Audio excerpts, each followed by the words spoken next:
لا إله إلا الله لا إله إلا الله لا إله إلا الله لا إله إلا الله.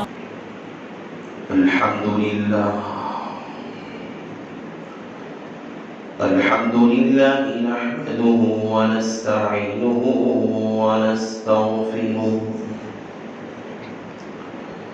ونؤمن به ونتوكل عليه ونعوذ بالله من شرور أنفسنا ومن سيئات أعمالنا من يهده الله فلا مضل له ومن يضلله فلا هادي له ونشهد أن لا إله إلا الله وحده لا شريك له ونشهد أن سيدنا ومولانا محمدا عبده ورسوله صلى الله عليه وعلى آله وأصحابه وبارك وسلم تسليما كثيرا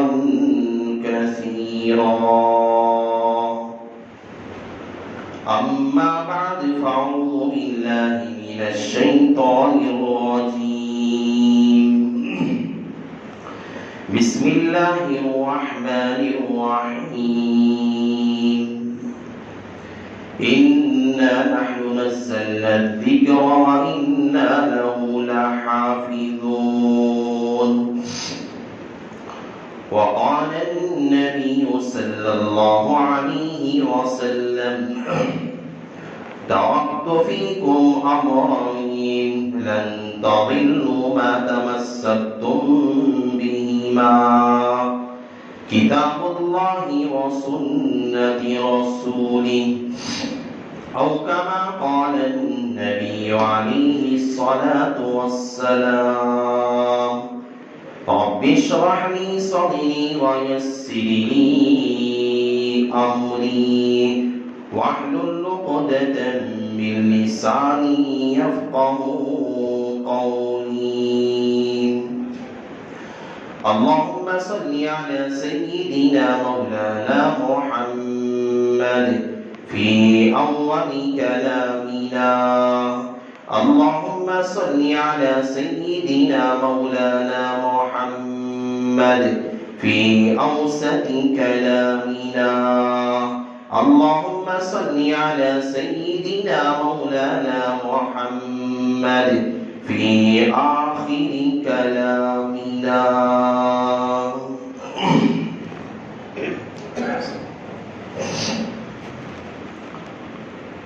معزز سامعین کرام،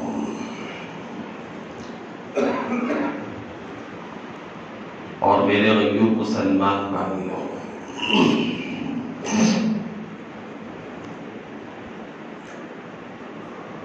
اللہ تبارک و تعالیٰ نے اس کائنات کے اندر جتنے انبیاء اور رسولوں کو اللہ نے مبعوث فرمایا اور جتنے پیغمبروں کو اللہ تعالیٰ نے دنیا کے اندر انسانیت کی ہدایت کا پیغام دے کر بھیجا، کائنات کے اندر جتنے بھی انبیاء اور رسول روئے زمین پر آئے، حضرت آدم علیہ نبینا علیہ السلام سے لے کر جناب محمد رسول اللہ صلی اللہ علیہ وسلم کی ذات اقدس تک اللہ ہر نبی کے پاس دنیا میں آنے کے بعد کوئی نہ کوئی علامت، کوئی کتاب، کوئی صحیفہ انبیاء کو دے کر اللہ تعالیٰ دنیا کے اندر مبعوث کیا کرتا تھا. دنیا میں انبیاء آتے ہیں، اللہ کسی کتاب کو دے کر بھیجتا، اللہ کسی کو صحیفے دے کر بھیجتا۔ یہ علامتیں ہوتی، یہ صحیفے اور یہ کتابیں دنیا کے اندر آنے کے بعد اپنی قوم، اپنی قبیلے، اپنے خاندان اور انسانیت کی رشد اور ہدایت کے لیے جو اللہ نے پیغام دے کر دنیا کے لیے، دنیا والوں کے لیے، انسانیت کے لیے اللہ تعالیٰ جو پیغام دے کر بھیجتا، انبیاء اس پیغام کو لا کر دنیا والوں میں اعلان کرتے، دنیا والوں کو اس کا پیغام پہنچاتے، چاہے وہ صحیفے کے طریقے پہ ہوتا یا کتابی شکل میں ہوتا۔ الگ الگ انبیاء کو الگ الگ کتابیں دی گئی، الگ الگ صحیفے اللہ نے پیغمبروں کو دیے۔ اللہ تعالیٰ نے آخر میں اللہ کے حبیب پاک آقائے دو عالم جناب محمد رسول اللہ صلی اللہ علیہ وسلم کو اس کائنات کے اندر اللہ نے آخری پیغمبر، آخری رسول اور آخری نبی بنا کر اللہ نے انبیاء کا سلسلہ اور رسولوں کا سلسلہ اور پیغمبروں کا سلسلہ اللہ کے نبی علیہ السلام پر ختم کیا، اور آخر الزمان اللہ کے نبی علیہ السلام کو کائنات کے اندر، اس روئے زمین پر، اس دنیا کے اندر اللہ نے بھیجا۔ آقا علیہ السلام دنیا میں آنے کے بعد اللہ کے نبی علیہ السلام کے ساتھ 40 سال کے اندر جو حالات پیش آئے، آپ حضرات بار بار اس کا تذکرہ کرتے، آپ حضرات اسے سنا کرتے ہیں کہ کیا کیا قریش کے قبیلے سے تعلق رکھنے والے مشرکوں نے، کافروں نے اللہ کے نبی علیہ السلام کے ساتھ کیا رویہ کیا، کیا سلوک کیا، اللہ کے نبی علیہ السلام کے ساتھ کس طریقے سے پیش آتے تھے، اللہ کے نبی کو کیا تکلیفیں دی گئی، کیا پریشانیاں کا سامنا کرنا پڑا، کیا اللہ کے نبی کے ساتھ آئے، اللہ کے نبی علیہ السلام اللہ ان لوگوں کے ساتھ، مشرکوں کے ساتھ، یہودیوں کے ساتھ، اپنے زمانے کے دشمنوں کے ساتھ اور اپنے زمانے کی مخالفین کے ساتھ، اپنے زمانے کے تکلیف پہنچانے والے، تکلیف دینے والے اور اپنی جانب دشمنوں کے ساتھ پیغمبر نے کیا سلوک کیا، سیرت کی کتابیں اس سے بھری پڑی ہوئی ہیں۔ اس ساری چیزیں ہونے کے بعد، 40 سال کا عرصہ گزرنے کے بعد اور یہ مدت اتنی لمبی گزرنے کے بعد، اللہ کے نبی علیہ السلام ان حالات کا سامنا کرنے کے بعد، اللہ تعالیٰ نے 40 سال کے عرصے کے بعد اللہ کے نبی علیہ السلام پر ایک ایسے حالات لائے جو غار حرا کے اندر اللہ کے نبی علیہ السلام بیٹھے ہوئے تھے اور اپنی رب کی یاد میں تھے۔ اللہ تعالیٰ نے ایک فرشتے کو اللہ کے نبی علیہ السلام کے پاس بھیجا، حضرت جبرائیل علیہ السلام کا وہاں نزول ہوا۔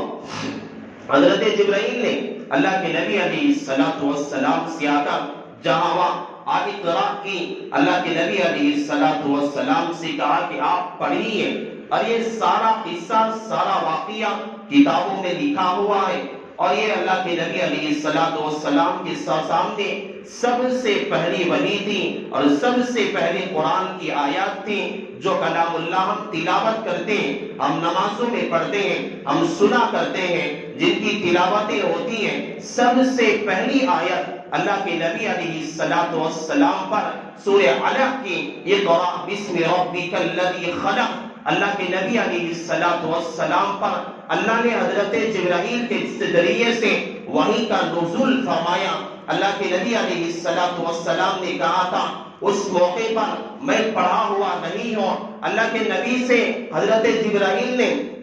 دبوچ کے فرمایا تھا اقرأ، آپ پڑھیے پیغمبر، 1 سے 2-3 مرتبہ اس طرح سے کیا۔ اللہ کے نبی علیہ السلام کے بعد یہ طریقے سے حضرت اللہ تبارک و تعالی جبرائیل کو بھیجا کرتا تھا، یہ آیتیں نازل ہوتی تھی، قرآن نازل ہوتا تھا۔ یہ واقعہ طویل ہے، حضرت حضرت خدیجۃ الکبریٰ کے پاس حضرت خدیجۃ الکبریٰ کے پاس اللہ کے نبی علیہ الصلوۃ والسلام آتے ہیں اور اپنا یہ واقعہ جو ہے ارشاد فرماتے ہیں کہ میرے ساتھ اس طرح کا معاملہ اس غار کے اندر ہوا. اللہ کے نبی علیہ الصلوۃ والسلام کو تسلی دلاتی ہے اور کہتی ہیں آپ جو ہے ہر ایک کے ساتھ اچھا سلوک کرنے والے ہیں, سب کے ساتھ خیر کا معاملہ کرنے والے ہیں, سب کے ساتھ حسن سلوک کا معاملہ کرنے والے ہیں. آپ جو ہے یتیموں کی مدد کرنے والے ہیں, آپ جو ہے مسکینوں کی مدد کرنے والے ہیں, آپ پریشان حال لوگوں کی مدد کرنے والے ہیں, آپ مصیبت زدہ انسان کی مدد کرنے والے ہیں. اللہ آپ کو کبھی ضائع نہیں کرے گا. اس زمانے کے اندر ورقہ بن نوفل کے پاس لے کر حضرت خدیجہ گئی تھی اور جا کر یہ واقعہ ذکر کیا. اللہ کے نبی علیہ الصلوۃ والسلام نے ورقہ بن نوفل اس زمانے کے اندر بت پرستی سے بیزار آ کر, مشرکیت سے بیزار آ کر, اس بت پرستی کی عبادت سے بیزار آ کر اسے نصرانیت کے مذہب کو اس نے اختیار کر لیا تھا. اس نے جب یہ سارا تذکرہ سنا اور یہ سارا واقعہ جب سنا تو حضرت اللہ کے نبی علیہ الصلوۃ والسلام سے کہا یہ وہی تو فرشتہ ہے جو حضرت عیسیٰ کے پاس آیا کرتا تھا, یہ وہی فرشتہ ہے جو حضرت موسیٰ کے پاس آیا کرتا تھا. اللہ کے نبی علیہ الصلوۃ والسلام کے اوپر اللہ تعالیٰ نے یہ ایسے حالات لاتے تھے, کبھی دل کے اندر القاء کر دیا کرتا. وہی کے کئی طریقے بخاری شریف کے اندر امام بخاری نے کئی طریقے بیان فرمائے ہیں. اللہ کے نبی علیہ الصلوۃ والسلام پر یہ کلام جو نازل کیا گیا ہے, یہ قرآن جو نازل کیا گیا ہے, یہ کئی طریقے سے ہوتا تھا. فرشتہ کبھی اپنی اصلی شکل کے اندر آتا, کبھی انسانی شکل میں آتا, اور کبھی بات اللہ تعالیٰ القاء کر دیا کرتا تھا. جب یہ فرشتہ آ کے وہی لے کر آتا, اللہ کے نبی علیہ الصلوۃ والسلام اس زمانے کے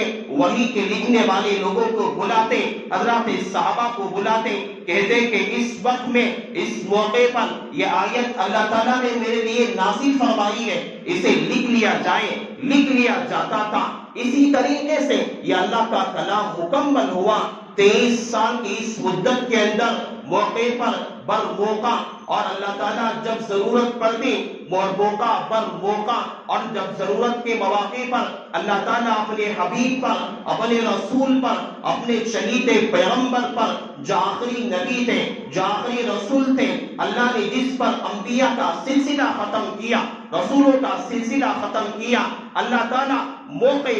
پر اور جہاں جہاں ضرورت پڑا کرتی تھی اللہ تعالیٰ فرشتوں کے ذریعے سے, حضرت جبرائیل کے ذریعے سے ان آیتوں کو نازل فرمایا کرتا تھا. اور یہ آیتیں اترتی, اللہ کے نبی اسے محفوظ کر کے رکھ لیا کرتے تھے. یہ طریقہ چلتا رہا, یہ طریقہ چلتا رہا. حضرات صحابہ اسے پڑھنے لگے, حضرات صحابہ اسے یاد کرنے لگے. اللہ کے نبی نے حفظ کرنے کے فضائل کو بیان کیا, یاد کرنے کی فضیلتوں کو بیان کیا. اللہ کے نبی نے قرآن کی فضیلتوں کو بتایا. اللہ کے نبی نے قرآن کا سکھانا, تعلیم کا دینا اور تعلیم کا لینا, اللہ کے نبی نے اس کی فضیلتوں کو عام کیا, بیان کرتے گئے. اور قرآن کا سیکھنا کتنا اعلیٰ کام ہے, کتنا اہم مشغلہ ہے. قرآن کا پڑھانا کتنا اہم مشغلہ ہے. اللہ نے اس کے لیے کیا فضائل بیان کیے ہیں. حضرات صحابہ کے سامنے اسے رکھتے گئے, اسے بیان کرتے گئے. صحابہ اسے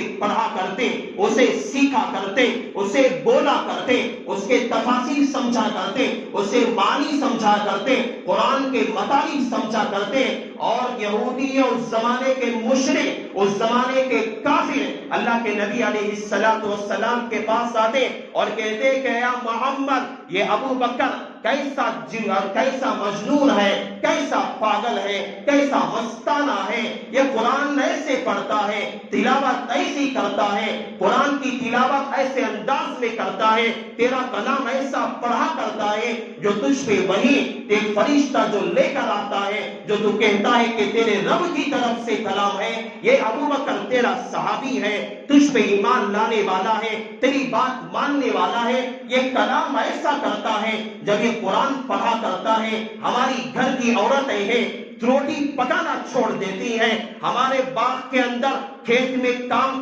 کرنے والے مزدور لوگ ہیں. جب ابو بکر تلاوت کرتا ہے یہ تلاوت کو سننے کے لیے کھڑے رہ جاتے ہیں. کام کرنے والا کام نہیں کرتا, دکان چلانے والا دکان نہیں چلاتا, عورتیں گھر کا کام کرنا چھوڑ دیتی ہیں. یہ ابو بکر بیٹھ کے کلام پڑھتا ہے, قرآن کی تلاوتیں کرتا ہے. وقت کا دشمنان اسلام, وقت کا اس کے زمانے کا اس مسلمانوں کا دشمن اور وقت کا کافر اور وقت کے مشرکین جس قرآن کو جا کر سنا کرتے تھے, چھپ کے سنا کرتے تھے, چھپ کے ابو بکر کی آواز کو سنا کرتے تھے, اللہ کے نبی سے جا کر شکایت کرنے لگے, تیرے ابو بکر کو کنٹرول کر لے, تیرے ابو بکر کو جو کہہ دے کہ قرآن زور سے پڑھنا چھوڑ دے, ورنہ ہماری عورتیں بھی اسلام میں داخل ہو جائیں گے, ورنہ ہمارے مزدور اسلام میں داخل ہو جائیں گے, ورنہ ہمارے دکاندار اسلام میں داخل ہو جائیں گے, ورنہ ہمارے غلام ہماری لوڈیاں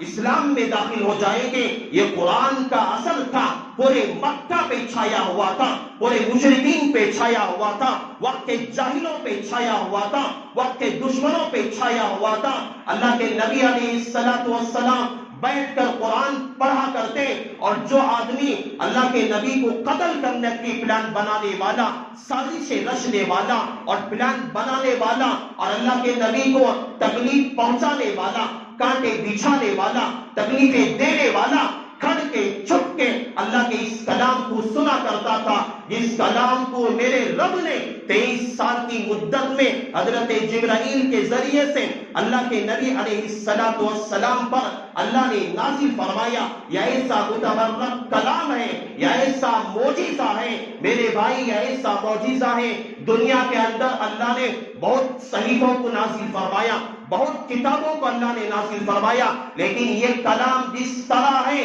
یہ معجزہ جس طرح ہے, رہتی دنیا تک کے لیے ہدایت ہے, رہتی دنیا تک کے لیے رشد کا پیغام ہے, امانت داری کا پیغام ہے. پوری تاریکی کے اندر, پورے مکہ کے اندر, پورے مکہ کی سرزمین پہ جہاں تاریکی چھائی ہوئی تھی, جہاں عدل کا نام و نشان مٹ چکا تھا, جہاں لوگوں پہ ظلم کیا جا رہا تھا, جہاں زنا کاری عام تھی, جہاں بدکاری عام تھی, جہاں لوگوں کو ستانا عام تھا, جہاں بت پرستی عام تھی, جہاں لوگوں کو پریشان کرنا عام تھا, جہاں پہ ایک تاریخی کا سلسلہ عام ہو چکا تھا, لوگوں کے سامنے بھلائی کی کوئی چیز نظر نہیں آیا کرتی تھی, اچھائی نظر نہیں آیا کرتی تھی, ہر جگہ شر ہی شر نظر آیا کرتا تھا, ہر جگہ خرافات ہی خرافات نظر آیا کرتے تھے, ہر جگہ بے حیائی کا دور دورہ تھا, انسانیت کا حقوق کو پامال کر کے اسے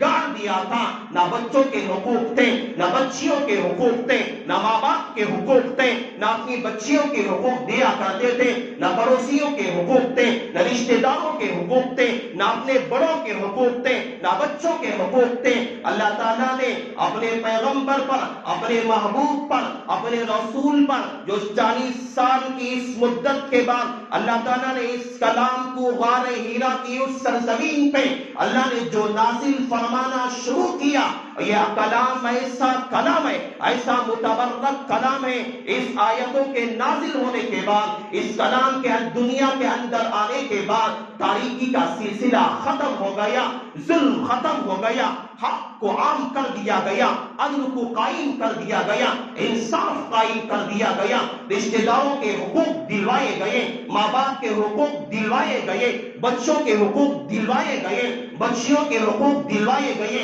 یہ قرآن کا معجزہ ہے, یہ قرآن کا اثر ہے, اسی قرآن کا اثر ہے. وقت کے مشرک اپنی جگہ گھٹنے ٹیکنے پہ مجبور ہو گئے, سارے مکہ والے پریشان ہو گئے تھے. ارے کیا کریں, ہماری بچیاں قرآن سننے کے لیے چھپکے سے جا کے قرآن سنتی ہیں, ہماری گھر کی عورتیں پکانا چھوڑ کر چولہا جلانا چھوڑ کر، روٹیاں پکانا چھوڑ کر اللہ کے اس کلام کو، محمد کے کلام کو سننے کے لیے بیٹھ جاتی ہے۔ ارے کیا کیا جائے، کس طرح کا معاملہ کیا جائے؟ سارے قریش کے لوگوں نے بیٹھ کر ایک فیصلہ کیا، ایک مشورہ کیا، ایک میٹنگ بلائی گئی۔ وہاں پہ عتبہ بھی تھا، وہاں ابو لہب بھی تھا، وہاں پہ ابو جہل بھی تھا، وقت کے بڑے قوم کے سردار وہاں پہ جمع تھے۔ سارے لوگوں نے کہا اس جگہ پہ پورے قریش مکہ کے اندر سب سے زیادہ فصیح اللسان اور فصیح البلیغ انسان،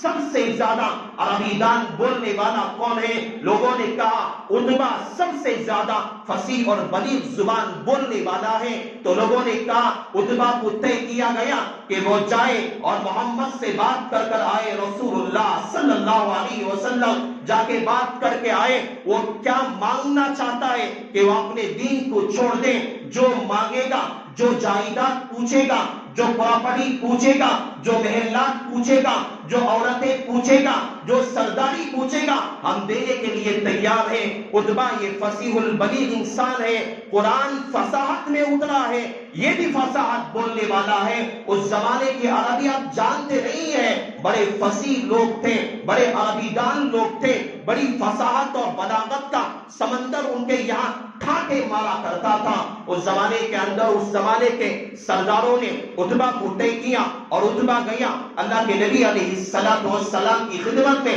حاضر ہوا۔ اللہ کے نبی علیہ السلام سے کہا یا محمد، اے محمد جو دین لے کر آیا، یہ قرآن کے پیغامات آج مکہ کی سرزمین پہ عام ہو رہے ہیں۔ ہمارے بچے تیرا کلام سننے کے لیے تڑپ رہے ہیں، ہمارے غلام تیرا کلام سننے کے لیے تڑپ رہے ہیں، ہماری لونڈیاں قرآن سننے کے لیے تڑپ رہی ہیں۔ تیرا کیا یہ معجزہ، تیرا کیا یہ جادو ہے؟ نعوذ باللہ، تو نے ہم پہ کیا جادو کر دیا ہے؟ یہ تو دین چھوڑ دے، تو جو مانگے گا ہم دینے کے لیے تیار ہیں۔ تو سرداری مانگے گا ہم دینے کے لیے تیار ہیں، مال مانگے گا ہم دینے کے لیے تیار ہیں، تو دولت مانگے گا ہم دینے کے لیے تیار ہیں۔ تو ہماری عورتوں کو سے نکاح کرنے کے لیے مانگے گا، ہم خوبصورت سی خوبصورت عورتیں لائن پہ لگا دیں گے، جو چاہے گا ہم دینے کے لیے تیار ہیں۔ اللہ کے نبی علیہ السلام نے کہا مجھے کچھ نہیں چاہیے، اللہ نے مجھے پیغام دے کر بھیجا۔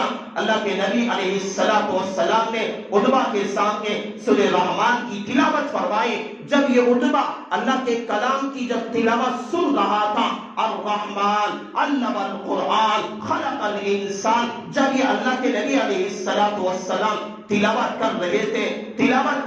تھے، عتبہ زمانے کا فصیح اور بلیغ انسان تھا، اپنے زمانے کا بڑا عربی دان انسان کہلاتا تھا، اپنے زمانے کا سردار کہلاتا تھا، اور اس کے جسم پہ رونگٹے کھڑے ہو گئے، کبھی تاری ہو گئی۔ اپنے ہاتھ اٹھا کے اس نے زمین پہ رکھ دیا اور سوچنے لگا یہ کون سا کلام ہے؟ ساکت ہو گیا، خاموش ہو گیا، کچھ نہ کہا۔ اٹھ کے اپنے سب قبیلے کے پاس آیا اور اپنا چہرہ سارا کا سارا زرد پڑا ہوا تھا، اور قبیلے کے لوگوں نے دیکھ کر عتبہ سے کہا اے عتبہ کیا ہوا، کیا پیغام لے کر آیا ہے؟ عتبہ نے کہا یہ کلام کوئی معمولی کلام نہیں ہے، اس کا مقابلہ مت کیا کرو۔ میں نے تھوڑی دیر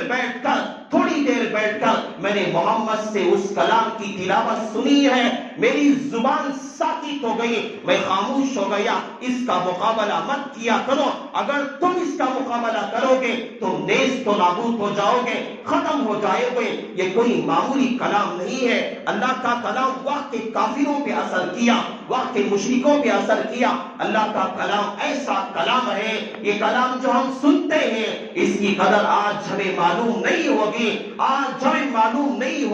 اس کی قدر اس وقت معلوم ہوگی جب سارے لوگ میدان محشر میں جمع ہوگے، اس وقت اس کا پتہ چلے گا، اس وقت اس کی قدر معلوم ہوگی۔ تو کافروں پہ اثر کیا، وقت کے جاہلوں پہ اثر کیا، وقت کے اسلام کے دشمنوں پہ قرآن نے اثر کیا، وہ تو دور کی بات ہے، اپنی جگہ وہ تو دور کی بات ہے، وہ تو میں آپ کو اللہ کے نبی کے دور کی بات بتاؤں، لیکن ہندوستان کے اندر یہ بات تو مشہور ہے اور کتابوں میں بھی یہ بات لکھی ہوئی ہے، ہمارے اکابرین نے اس بات کو نقل فرمایا ہے۔ ہندوستان کے اندر ہندوستان کی جنگی جنگ آزادی کے اندر جو رول ادا کیا گاندھی جی نے، کون نہیں جانتا گاندھی جی، اور گاندھی جی نے صاف طور پہ یہ الفاظ کہا تھا، یہ کلام جو قرآن ہے یہ اس کے آسمانی کتاب ہونے میں مجھے کوئی تردد نہیں ہے، کوئی شک نہیں ہے مجھے، یہ اللہ کا کلام واقعتاً ہے، یہ آسمانی کلام ہے، یہ اللہ تعالیٰ نے دے کر بھیجا ہے۔ یہ وقت کا مشرک انسان، وقت کی گاندھی جی نے اس بات کو کہا تھا، لیکن افسوس ہوتا ہے دنیا کے اندر آج قرآن کو مٹانے کے لیے، قرآن کو رد و بدل کرنے کے لیے، قرآن کے اندر ترمیمات کرنے کے لیے، قرآن کی 26 آیتوں کو کہنے کے لیے آج کوئی وسیم رضوی نام کا آدمی کھڑے ہو کے ہندوستان کی سپریم کورٹ میں یہ داخل کرتا ہے۔ میں اس بات کو ڈنکے کی چوٹ پہ کہتا ہوں، یہ بات، یہ میرے اللہ کے کلام نے اس کی حفاظت کا اعلان نہ مجھے دیا ہے، نہ آپ کو دیا ہے، نہ کسی نبی کو دیا ہے، نہ کسی رسول کو دیا ہے۔ میرے رب نے کہا ہے اِنَّا نَحْنُ نَزَّلْنَا الذِّكْرَ وَإِنَّا لَهُ لَحَافِظُونَ، قرآن کو میں نے نازل فرمایا ہے، قرآن کو میں نے اتارا ہے، اور اس کی حفاظت کرنا میری ذمہ داری نہیں ہے، یہ کسی پیغمبر کی ذمہ داری نہیں ہے، کسی رسول کی ذمہ داری نہیں ہے، کسی انسان کی ذمہ داری نہیں ہے۔ اللہ نے جتنی کتابیں دنیا کے اندر نازل فرمائی تھی، صحیفے نازل فرمائے، اللہ نے تورات نازل فرمائی، انجیل نازل فرمائی، اللہ تعالیٰ نے یہ ساری کتابیں نازل فرمائی، کسی کتاب کے بارے میں یہ نہیں فرمایا کہ ہم اس کی حفاظت کرنے والے ہیں، تورات کی حفاظت ہم کریں گے، انجیل کی حفاظت ہم کریں گے، زبور کی حفاظت ہم کریں گے، صحیفوں کی حفاظت ہم کریں گے۔ کسی کتاب کے بارے میں میرے رب نے نہیں کہا قرآن کے بارے میں کہا، ہم نے نازل فرمایا ہے، ہم اس کی حفاظت کرنے والے ہیں۔ وسیم رضوی نہیں ہے، دنیا کے جتنے لوگ ہیں سب جمع ہو جائیں، دنیا کی ساری کورٹیں جمع ہو جائیں، جو سپریم کورٹ کے لوگ جمع ہو جائیں، دنیا کی ساری عدالتیں ایک طرف ہو جائیں، دنیا کی سپر پاور طاقتیں ایک طرف جمع ہو جائیں، دنیا کے دانشور لوگ ایک طرف جمع ہو جائیں، دنیا کے فصیح اور بلیغ لوگ ایک طرف جمع ہو جائیں، اور میں خدا کی قسم کھا کے کہتا ہوں میرے رب کے کلام کو بدلنا چاہے، ارے 26 آیتیں کیوں تبدیل کرنا اور بدلنا، اسے قرآن سے نکالنا دور کی بات ہے، 26 آیتیں دور کی بات ہے، ایک نقطہ اور ایک نقطہ قرآن سے نکال نہیں سکتے، پوری دنیا کے لوگ جمع ہو جائے اور اللہ کے کلام کے اندر تھوڑی برابر، ذرہ برابر رد و بدل کرنا چاہے، تمہاری طاقتیں ختم ہو سکتی ہیں، تمہاری پاور ختم ہو سکتے ہیں۔ آپ دنیا کے اندر، دنیا والے یہ جو ہے ترقی یافتہ دور ہے، آپ آسمان میں معلق لٹکا ہوا محل بنا سکتے ہیں، آپ جو ہے سمندر میں محل تیار کر سکتے ہیں، آپ ہواؤں میں اڑ سکتے ہیں، آپ جو ہے سمندر میں تیر سکتے ہیں، آپ سمندر کی گہرائیوں کے اندر محلات تیار کر سکتے ہیں، آپ جو ہے پہاڑ کھود کر وہاں محلات تیار کر سکتے۔ دنیا کے اندر یہ ٹیکنالوجی، یہ دنیا کی ترقی یافتہ دور کے اندر ہر کام کر سکتے ہیں، لیکن تمہاری طاقتیں اور تمہارا یہ پاور، یہ وسیم جو رضوی ہے، یہ کوئی معمولی انسان نہیں ہے، یہ دنیا کے اندر اسلام اور مسلمانوں کے جو دشمن ہیں ان کے تلوے چاٹنے والا انسان ہے، ان کے لقموں پہ پلنے والا یہ غلام ہے۔ اس نے اس سے پہلے اما عائشہ کے جو ہے نام پہ ان کے خلاف اور ان کی عزت پہ اس نے جو ہے ایک فلم بنائی تھی، اور اس نے رام جنم بھومی کے نام سے ایک فلم بنائی، ہندوستان کے اندر یہ فلم چلی اور وہاں یہ دکھایا گیا اس فلم کے اندر طلاق کے مسائل کو، حلالہ کے مسائل کو، خلا کے مسائل کو شریعت سے ہٹ کر، قرآن سے ہٹ کر اور شریعت کی روح سے ہٹ کر، یہ ہے قرآن کے مسئلے کے طلاق کے مسائل کو، 3 طلاق کے مسائل کو ایک طلاق بتا کے شریعت کے خلاف جو ہے ایک فلم چلائی گئی، سیریل کے طریقے پہ چلایا گیا، عورتیں گھر میں دیکھتی رہی۔ ابھی جو ہے لاک ڈاؤن کے موقع پر یہ سیریل لوگوں میں، ہمارے شہر کے اندر بھی بہت سارے لوگوں نے اس سیریل کو دیکھا، اور اس فلم کو چلانے والا اس کے اندر یہ وسیم رضوی بھی شامل تھا، اور اس نے اس سے پہلے حضرات صحابہ کی شان میں گستاخی کی، اس نے خلفائے راشدین کے شان میں گستاخی کی، اس نے بڑے بڑے صحابہ کی شان میں گستاخی کی ہے۔ اس سے ہٹ کر جو ہے مسلم راشٹر منچ کے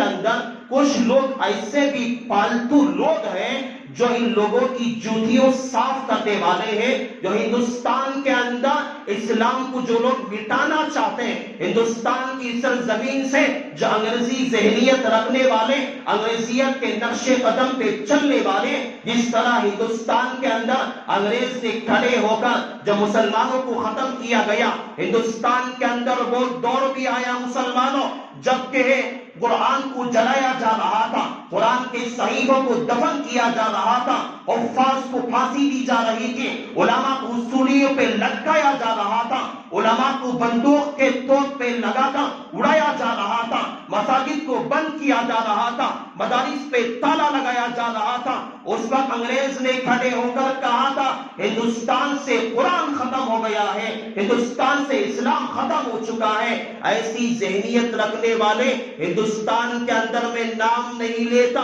جو پارٹی کے لوگ ہیں، جو خبیث اور کمینے لوگ ہیں، ان لوگوں کی جوتیاں صاف کرنے والا یہ وسیم رضوی بھی ہے۔ اور اس سے ہٹ کر ایک نام میں آپ کو اور بتاتا ہوں، لوگ جس کی وجہ سے بہت سارے لوگ جو ہیں تردد میں، شک میں پڑے ہوئے ہیں، مغالطے میں پڑے ہوئے ہیں، میں ایک نام اور بتاتا ہوں جس کا نام وجاہت قاسمی۔ نام وجاہت، آپ نیٹ پر مار کر دیکھیں گے، کسی مورتی کی پوجا کر رہا ہے شیطان، اور کسی مندر میں گھنٹیاں بجا رہا ہے، اور کسی جگہ کھڑے ہو کر مودی کی تصویر کے سامنے کھڑے ہو کے سجدہ کر رہا ہے، اور نام اس کا آتا ہے مسلمانوں کا کیا ہے، مسلمانوں کا ہمدرد ہے یہ وجاہت قاسمی۔ بہت سارے لوگوں نے مجھ سے پوچھا بھی تھا کہ یہ آپ دارالعلوم کے لوگ ہیں، قاسمی یہ دیکھو تمہارے دارالعلوم کا فارغ ہے وجاہت قاسمی، یہ خبیث ہمارے دارالعلوم کا فارغ نہیں ہے۔ دارالعلوم کی سند نقلی بنا کے بہت سارے ایسے چور پھرتے ہیں، انہی چوروں میں سے وجاہت قاسمی بھی ہے۔ یہ قاسمی نہیں ہے بلکہ یہ ایسے کمینوں کی جوتیوں کے پلنے والا جو اسلام کو مٹانے پہ تلے ہوئے، ان لوگوں کا یہ غلام ہے، ان کے لقموں پہ پلتا ہے۔ بس یہ جو ہے اس طرح کے کام کر کے وسیم رضوی جس طرح کے کام کرتا ہے، اس طرح کے یہ بھی داڑھی رکھ کر لباس اوڑھ کر مسلمانوں کا لبادہ اوڑھ کر جو ہے اسلام کے خلاف اور اسلام کو مٹانے کے لیے یہ کام کرتا ہے۔ ایسے لوگ یہ مسلمان نہیں ہیں بلکہ بس انہی لوگوں نے جو ہے شریف جبہ پہن کر مسلمانوں کا لباس پہن کر نام لگا دیا وجاہت قاسمی۔ اس سے دھوکے میں نہ آ جائے، ایسے شیطان آتے ہیں، ہزاروں شیطان چلے جاتے ہیں، یہ نقلی شیطانوں پہ آ کے آپ دھوکے میں مت آئے۔ یہ وجاہت قاسمی نقلی شیطان ہے، اس کے دھوکے میں ہرگز نہ آئے۔ اور ایک نام ہے ریاض احمد، یہ بھی مسلمان کو اپنے آپ کو مسلمان کہلاتا ہے، اور یہ بھی مسلم راشٹر منچ کے اندر آتا ہے۔ یہ بھی جو ہے انہی لوگوں کی طرفداری کرتا ہے، مسلمانوں کے خلاف زہر اگلتا ہے، اور مسلمان اور جو ہے دشمنوں کے خلاف زہر اگلا کرتا ہے۔ ہمیشہ ان کی زبان پہ آتا ہے اسلام اور مسلمانوں کے خلاف۔ یاد رکھو کوئی ایک مسلمان ایسی باتیں نہیں کر سکتا۔ یہ وسیم رضوی، یہ وجاہت قاسمی اور ریاض احمد جو چند لوگ ہیں مسلم راشٹر منچ کے اندر جو یہ بات کرتے رہا کرتے، اور اس وقت جو بڑے بڑے عہدوں پر بھی جو لوگ فائز ہیں، یہ اصل مسلمان نہیں ہیں، یہ خبیث لوگ ہیں، اپنے زمانے کے شیطان اور مردود لوگ ہیں جو مسلمان کو اسلام کو بدنام کرنے پہ تلے ہوئے ہیں۔ جو یہ لوگ جو ہیں اصل میں یہ کافروں کے ایجنٹ ہیں، یہ لوگ یہ مشرکوں کے ایجنٹ ہیں، یہ اسرائیل کے ایجنٹ ہیں، یہ لوگ یہ اپنے زمانے کے کافروں اور یہودیوں کے ایجنٹ ہیں۔ ان لوگوں کو پیسہ ملتا ہے، روپیہ ملتا ہے، یہ پیسے روپیوں پہ پلنے والے لوگ ہیں، یہ اسلام کے خلاف جو ایک کام کرنے والے لوگ ہیں، یہ مسلمان لوگ نہیں ہیں۔ اگر مسلمان ہوتا تو کبھی نہ کہتا کہ 26 آیتیں قرآن سے نکال دو، اس کی ضرورت نہیں ہے۔ کوئی کافر اور اپنے زمانے کا جاہل اور اپنے زمانے کا شرابی اور کبابی بھی یہ بات نہیں کر سکتا۔ وسیم رضوی اپنا آپ کو مسلمان کہتا ہے، اس کا نام تو میں کہتا ہوں وسیم رضوی نہیں، کوئی رام کا نام رکھ دیا جائے، اور جو ہے وجاہت قاسمی نام لگاتا ہے اس کا نام بھی بدل دیا جائے. اس کا نام ہم لوگ بھی جب پکارے تو کسی ہندو کے نام سے, کسی کرسچن کے نام سے, کسی عیسائی کے نام سے ہم پکارا کریں, ورنہ تو مسلمانوں کا نام ہے, نام کی بدنامی ہوتی ہے. یہ ریاض ہے, یہ وجاہت قاسمی کے نام سے نعوذ باللہ جو ہے قاسمیوں کا نام یہ بدنام کرنے پہ تلا ہوا ہے, اور یہ وسیم رضوی ہے مسلمانوں کی بدنامی کرنے پہ تلا ہوا ہے. اللہ تعالیٰ ایسے لوگوں سے اسلام کی حفاظت فرمائے, مسلمانوں کی حفاظت فرمائے, اللہ تعالیٰ قرآن کی حفاظت فرمائے. دنیا میں ایسے ہزاروں شیطان پیدا ہو گئے, دنیا میں ایسے ہزاروں جاہل پیدا ہو جائیں, لیکن میرے اللہ کے کلام کو بدلنا چاہے, ترمیم کرنا چاہے, رد و بدل کرنا چاہے,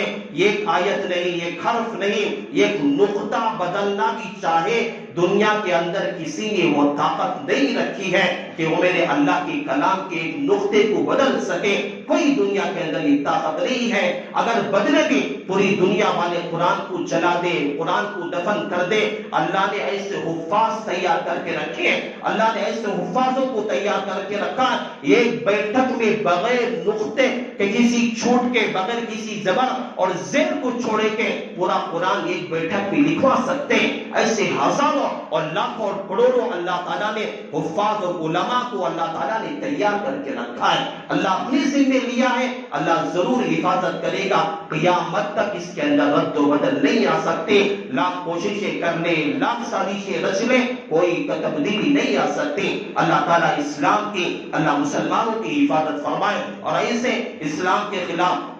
مسلمانوں کے خلاف جو سازشیں رچنے والے لوگ ہیں اور اسلام کا لبادہ اوڑھ کر اسلام کو بدنام کرنے والے جو لوگ ہیں, اللہ تعالیٰ اس سے اسلام کی بھرپور حفاظت فرمائے. اللہ تعالیٰ ہم سب کو صحیح سمجھ عطا فرمائے. اللہ نے جو باتیں اللہ نے مجھ سے اس مختصر وقت کے اندر اللہ نے کہلوائی ہے, اللہ تعالیٰ سب سے پہلے مجھے عمل کی توفیق نصیب فرمائے, آپ لوگوں کو بھی عمل کی توفیق نصیب فرمائے. انہی کلمات پر میں اپنی بات کا اختتام کرتا ہوں. آمین. وآخر الدعوانا الحمدللہ رب العالمین.